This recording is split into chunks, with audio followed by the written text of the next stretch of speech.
Estamos de volta para mais um episódio da Escola Bíblica. Estamos diariamente consigo porque queremos partilhar tudo aquilo que é importante e fundamental e que nós retiramos da Palavra de Deus. É sempre muito bom voltar ao seu contacto, quer pela TV Hope Channel Portugal, quer também pela Rádio RCS.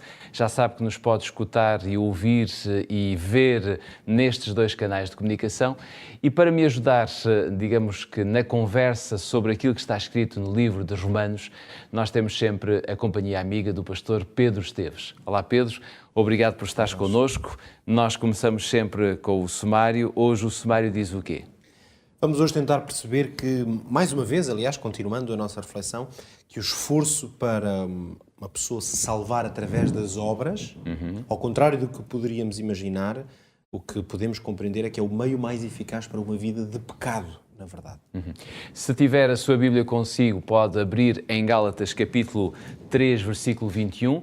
Se não, acompanhe a leitura que aparece no nosso quadro e que diz o seguinte: logo a lei é contra as promessas de Deus de nenhuma sorte. Porque se dada fosse uma lei que pudesse vivificar, a justiça na verdade teria sido pela lei. Isto está escrito, como lhe disse, em Gálatas capítulo 3, versículo 21. Pedro, no ponto por ponto de hoje, eu talvez proponha para a nossa reflexão que se faça também a partir de uma frase que eu encontrei, que ela é bastante forte, li no livro Desejado de Todas as Nações, e que diz o seguinte: o princípio pelo qual o homem se pode salvar pelas suas próprias obras e que está na base de toda a religião pagã, tornara-se também no princípio da religião judaica. Ou seja, onde quer que ele seja mantido, os homens não têm barreira contra o pecado. Perguntava-te claramente, o que é que isto significa? Na verdade, esta frase, que claramente está em total sintonia com o que acabámos aqui de ler, a ideia que se fosse possível alguém, através de o cumprimento de uma lei, portanto, um conjunto de obras específico, se isso pudesse transmitir vida, não é? Então, o problema, digamos, da raça humana, do pecado e da decadência do homem estava resolvido, desde que fosse possível fazê-lo. É interessante que a frase que acabas de ler, escrita por Ellen White, quase que leva essa ideia ao extremo, se quisermos, dizendo que esse princípio está subjacente a toda a forma pagã de adoração a Deus. A ideia de que o homem, portanto, pode salvar-se através das suas próprias obras. Claro, o termo pagão, ou ser uma ideia pagã, sobretudo para quem é cristão, é um termo que mexe um pouco, não é? Porque sabemos que paganismo é um conceito, uma frase que basicamente reflete, digamos, a total oposição, não é, aos princípios que Deus estabeleceu. E nesse sentido é significativo que uma autora cristã venha afirmar precisamente que a ideia, toda a tentativa de o homem salvar-se pelas suas próprias obras é verdadeiramente a essência do paganismo. Como é que nós podemos compreender isso? Desde sempre, aliás, as chamadas, sim, historicamente designadas como religiões pagãs, sempre tiveram este conceito de que o homem ou pode, ou muitas vezes até está na obrigação de satisfazer através das suas obras. Isso pode manifestar-se de várias maneiras, mas satisfazer, em alguns casos até apaziguar a ira de Deus, não é? Ou tentar ganhar o favor divino através de ações concretas. Nos casos mais extremos, são conhecidos de muitas civilizações antigas, onde, por exemplo, crianças eram sacrificadas. Outras, que não sendo as próprias crianças, os pais sacrificando os seus filhos, são conhecidos civilizações designadas pagãs, precisamente que devido sempre a esta concepção de Deus, portanto, muitas vezes até como uma forma de explicar a realidade natural, aliás, não é?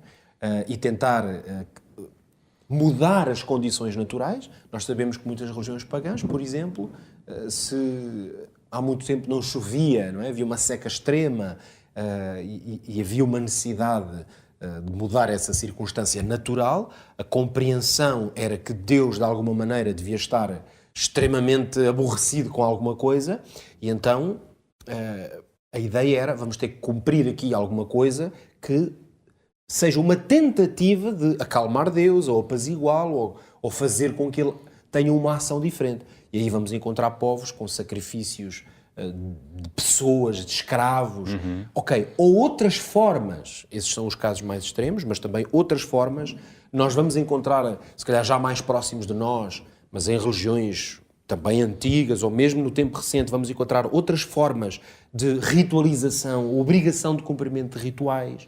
Noutras grandes religiões vamos encontrar a obrigação de peregrinações. Ou seja, estamos a falar de... O conceito é sempre de atos muito concretos, muitas vezes associados ao sacrifício pessoal. Ou seja, a ideia de que se eu me mutilar ou sacrificar bastante a mim ou a alguém, que isso vai colocar-me, digamos, vai servir uma espécie de ponte entre a pessoa e entre Deus. Portanto, qual é o ponto comum, no fundo, entre todas estas ideias a que nós estamos a chamar, tal como na frase que aqui lemos, a ideia de um paganismo? É a ideia de que o homem tem a necessidade de fazer alguma coisa para se colocar na condição de receber a bênção de Deus. Ok?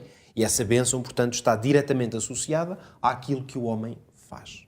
Ora, o que é que aqui é muito interessante? É que a religião hebraica, aquilo que o Deus de Israel, num tempo em que o povo, o chamado feito a Abraão e depois a toda a sua descendência, estava rodeado de práticas designadas como pagãs, com exemplos como estes que eu acabei de citar, nós percebemos que o Deus de Israel vem fazer uma completa ruptura com estas ideias. Por isso é que, aliás, a religião hebraica, a sua identidade era profundamente distinta da maior parte das religiões que estavam à volta do povo. E porquê? Precisamente porque a grande diferença está no facto de que Deus se revela ao seu povo numa postura de amor, ou seja, de vontade de intimidade. Da relação. Exatamente. Nós vemos um Deus revela-se como um Deus que tem vontade de ter uma relação. Portanto, quando nós vemos Deus a chamar Abraão, nós encontramos essencialmente um ato relacional. Deus não pede a Abraão, tu vais agora cumprir este ritual e se fizeres isso certinho, muito bem, se não. Não, Deus vai claramente encetar uma relação com ele.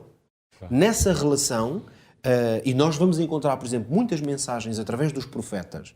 Curiosamente, mensagens em momentos em que o povo até se encontrava, por exemplo, afastado de Deus, fora da lealdade a Deus. Muitas vezes, lá está, em ligação com povos pagãos, ligando-se a eles das mais diversas formas, fosse através de casamentos, fosse através de práticas idólatras. O que é que vamos encontrar? Deus com mensagens ao seu povo, muitas vezes numa linguagem do tipo... em parábolas ou imagens a dizer eu, vosso Deus, sou como um marido que foi abandonado pela esposa. Ou seja, uma ligação de reconciliação. Voltem para mim, não é? Voltem para o marido. Deus afirmou coisas através dos profetas como eu sempre vos amei, atraí-vos com cordas de amor, não é? Com benignidade vos atraí. Ou seja, Deus a chamar o seu povo para uma relação, para essa reconciliação.